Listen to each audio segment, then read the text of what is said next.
Men and women who lived in Mexico in ancient times, whose expertise was to deal with awareness, believed that human beings are the beholders of a most peculiar dualism. They were not referring to traditional dualism such as body and mind or matter and spirit, but to the dualism between the self and something they called the energy body.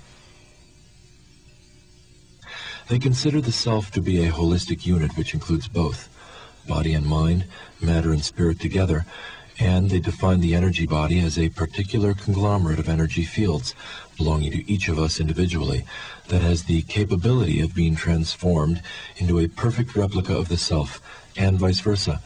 They believed that the self has the capability of being transformed into a perfect replica of the energy body, that is to say, a conglomerate of sheer energy fields. Those men and women of ancient Mexico invented and developed a series of movements which helped them to store enough spare energy to accomplish this dual transformation. They handled and transmitted this knowledge from generation to generation up to the present.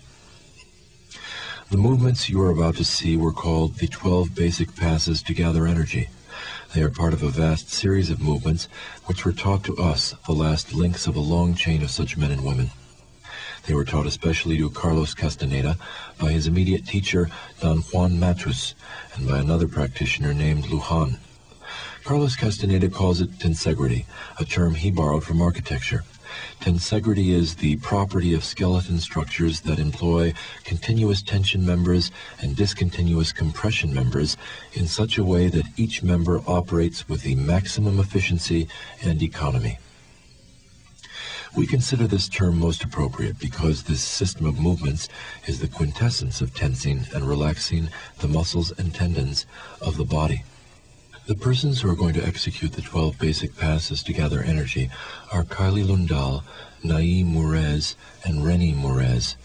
The three of them belong to a class of beings that those people of ancient Mexico called Chackmools, or the fierce guardians of energy sites. It has been stated and proven to us that this set is the basis for acquiring enough energy to enter into a particular state of well-being that can give definition to the energy body.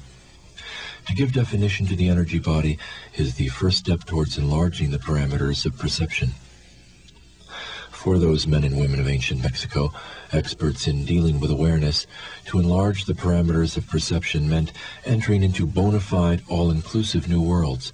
All-inclusive meant to them that those perceived new worlds were not mere concatenations of the mind, but worlds in which one can live and die.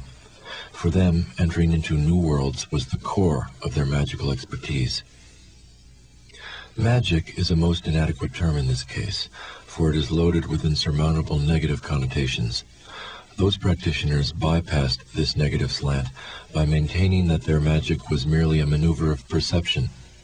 We have found out from our own experience that it is indeed a maneuver of perception, but a maneuver of such a magnitude that only the most daring and level-headed men and women can accomplish it.